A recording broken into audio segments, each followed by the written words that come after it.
Okay, so today, this is Dave Stone. I am interviewing my wife, Marian Stone, who was one of the founding members for the Dog Training Club of Champaign-Urbana. And so, Marian, I'm going to ask you several questions. How did the people who formed the Dog Training Club meet? It seems like it should be such a simple question, but it's hard. It's hard to remember back that far and the different places.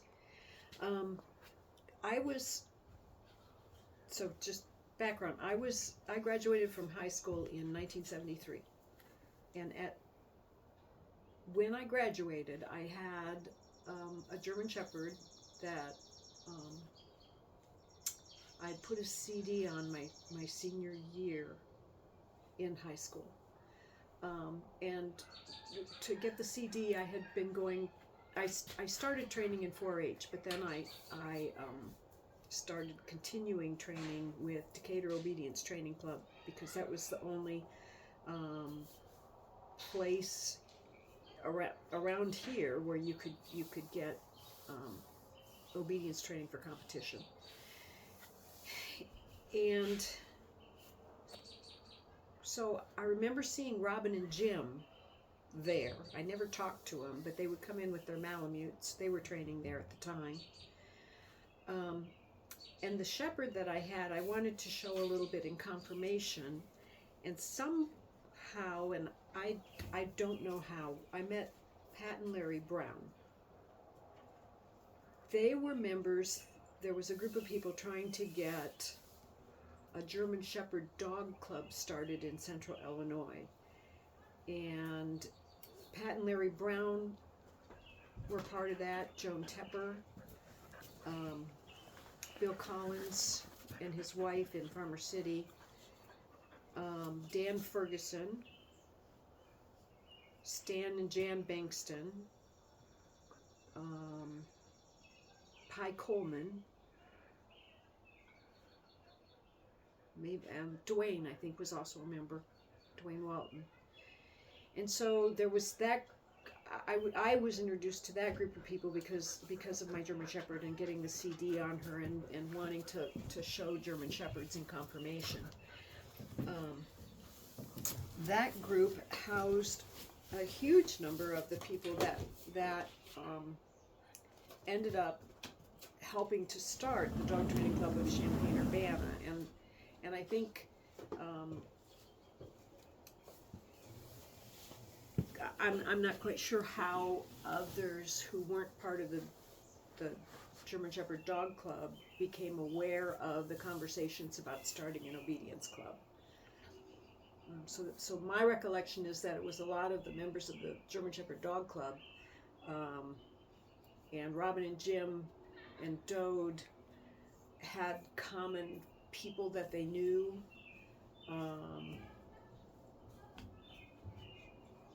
And that's how the conversations started. And so, what's your recollection then of the actual workings behind how the club came to be? Well, there wasn't, as I said, I had to go to train in to try and learn how um, to train to compete in obedience, because at the time, if you wanted to play in dog sports and you didn't have a retriever or a pointing dog, one of the hunting dogs, there were really only three options for you. You could do tracking, you could do obedience, and you could do confirmation. Um, and I had started training in 4-H, and then my junior year in high school, mom and dad got me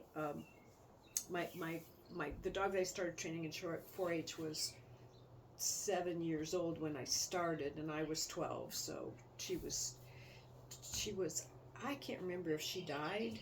I think she had died, and mom and dad got me a German Shepherd that was better bred than what Inca had been. Um, and I don't remember the question. So, the club coming to be, Coming to be. So the actual there were actions. there were several of us that were founding members 4-H played in too, because there were several of us that were in 4-H, and we would have our training on the corner of Madison Springfield Avenue in a parking lot.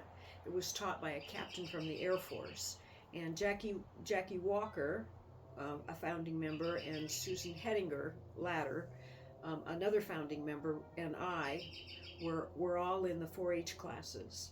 And we were all interested, and then, as I said, the German Shepherd Dog Club people, there were a lot of people that were interested in being able to train your dog on a regular basis. And it just wasn't available in Champaign-Urbana. You could go to Decatur to learn if you wanted to drive that far.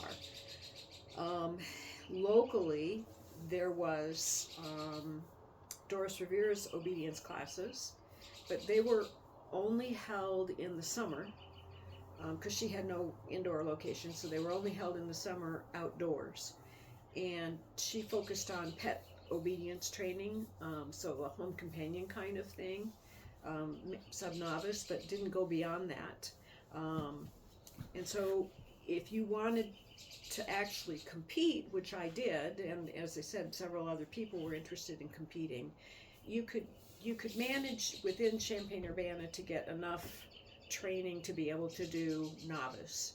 But if you wanted to do open or utility, the expertise just didn't exist, and there wasn't any place to train on a regular basis, and there weren't any obedience trials. You could go to Decatur once a year. Springfield and Peoria both had trials once a year, but it was one show per club per year. So unless you were willing to drive to Chicago, there just wasn't really any way to get titles on your dog. So conversations started about, wouldn't it be nice to have a place where we could train year-round that was local?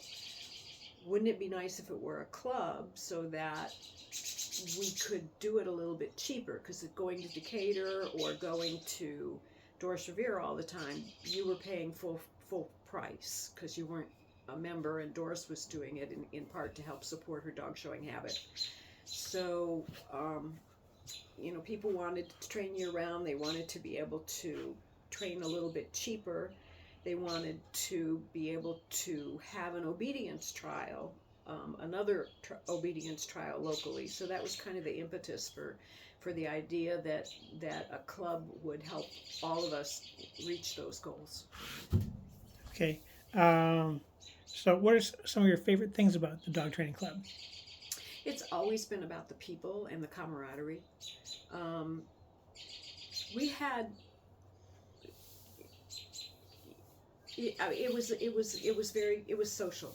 I mean, everybody had a common interest. We had a common goal. We were working to reach that goal, and there were friendships and camaraderie established. Seeing each other on a weekly basis, working towards a common goal, celebrating when people got titles or finished championships or made progress with their own dogs, and people would celebrate and help you with your dog too. So it was always a lot of it was just purely social, being with people who had common interests. Okay. Tell me about the pandemic. You were president at that point. It was challenging, but actually that's where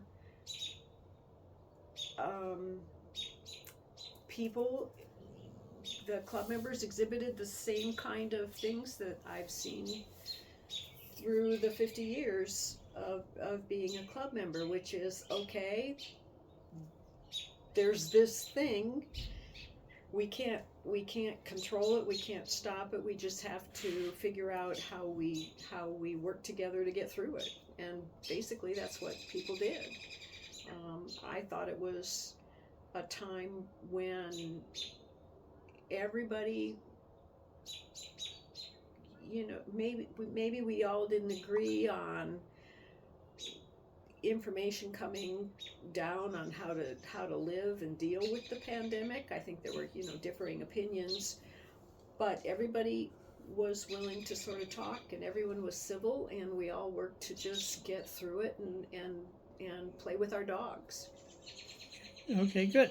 Are there any particular memories that stick out in your mind, funny or otherwise? Funny or otherwise.